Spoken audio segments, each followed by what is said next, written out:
ഇന്ദിര അവിടെ നിൽക്ക്. സത്യം എന്താണെന്ന് അത് എനിക്കറിയാം.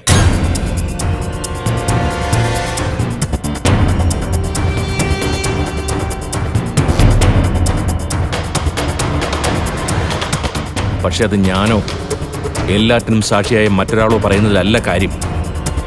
സുശീല തന്നെ പറയണം. അമ്മ എങ്ങനെ വിശ്വസിക്കും മാഷെ? സ്വന്തം മകനായി 30 വർഷത്തിൽ കൂടുതൽ ഇന്ദ്രനെ വളർത്തിയിട്ട് പെട്ടെന്നൊരു ദിവസം മകനല്ലെന്ന് പറയുക, 48 മണിക്കൂറിനുള്ളിൽ വീണ്ടും അത് തിരുത്തി പറയുക, ഇതിലേതാ നമ്മളെ വിശ്വസിക്കേണ്ടത്? മൂന്നാമത് പറയുന്നത്.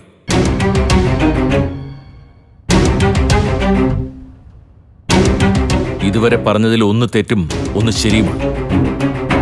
രണ്ടിൽ ഒന്ന് ഉറപ്പിക്കാനുള്ള അവസരം കൂടി നമുക്ക് സുശീലയ്ക്ക് നൽകാം. എവിടെ അവള്? അമ്മ മുറിയില്, ഇങ്ങോട്ട് വിളിക്കാം. വേണ്ട, ബുദ്ധിമുട്ടിക്കണ്ട. നമുക്ക് അങ്ങോട്ട് ചെന്ന് സംസാരിക്കാം. വാ ഇന്ദ്ര, വാ, നടക്ക്.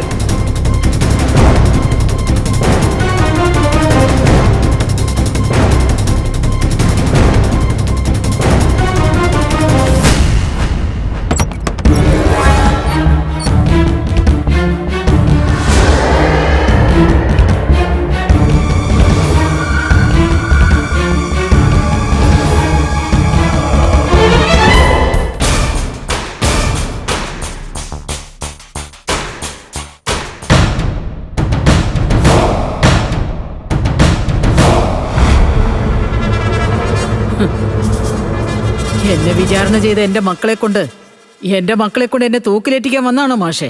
എന്താ സുശീല ഇങ്ങനെയൊക്കെ പറയുന്നത്? ഇന്ദ്രനും സുശീലയും തമ്മിലുള്ള വിഷയത്തിൽ ഞാൻ ഇടപെടുന്നത് പോലും ഇന്ദ്രൻ സ്വന്തം മകനല്ലാന്ന കാര്യം സുശീല പ്രഖ്യാപിച്ചത് പഞ്ചരത്നത്തിൽ വെച്ച് ആയിപ്പോയതുകൊണ്ടാ. അത് കേട്ട നിമിഷം മുതൽ ഞാൻ ആഗ്രഹിച്ചിരുന്നതും വിശ്വസിച്ചിരുന്നതും സുശീല പറഞ്ഞതെല്ലാം സത്യമാകരുതേ എന്നായിരുന്നു. ഇപ്പോ സുശീല തന്നെ അതെല്ലാം സത്യമല്ലെന്ന് സമ്മതിച്ചായിട്ട് അറിഞ്ഞു. സന്തോഷം. സുശീല ഒരിക്കലും ഇനി ഇന്ദ്രനെ തള്ളി പറയരുത്. അത് രണ്ടുപേർക്ക് നികത്താനാവാത്ത സങ്കടവും നഷ്ടമായിരിക്കും. എനിക്ക് പറയാനുള്ളതൊക്കെ ഞാൻ ഇന്ദ്രനോട് പറഞ്ഞു കഴിഞ്ഞു. ആ പറഞ്ഞതിലൊന്നും എനിക്കൊരു മാറ്റം ഉണ്ടാവാൻ പോകുന്നില്ല.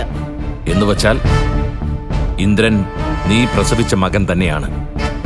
പക്ഷെ അത് പൂർണ്ണ മനസ്സോടെ അംഗീകരിക്കണമെങ്കിൽ ഇന്ദ്രൻ അനുപമയെ ഉപേക്ഷിക്കണം, അല്ലേ? അതെ. മാഷിന്റെ മകൾ ഒറ്റയൊരുത്തി കാരണമാ എനിക്ക് എന്റെ മകനെ തള്ളി പറയേണ്ടി വന്നത്. ഇനി സുശീലയ്ക്ക് അതൊന്നും മറച്ചു വെക്കേണ്ട കാര്യമില്ല.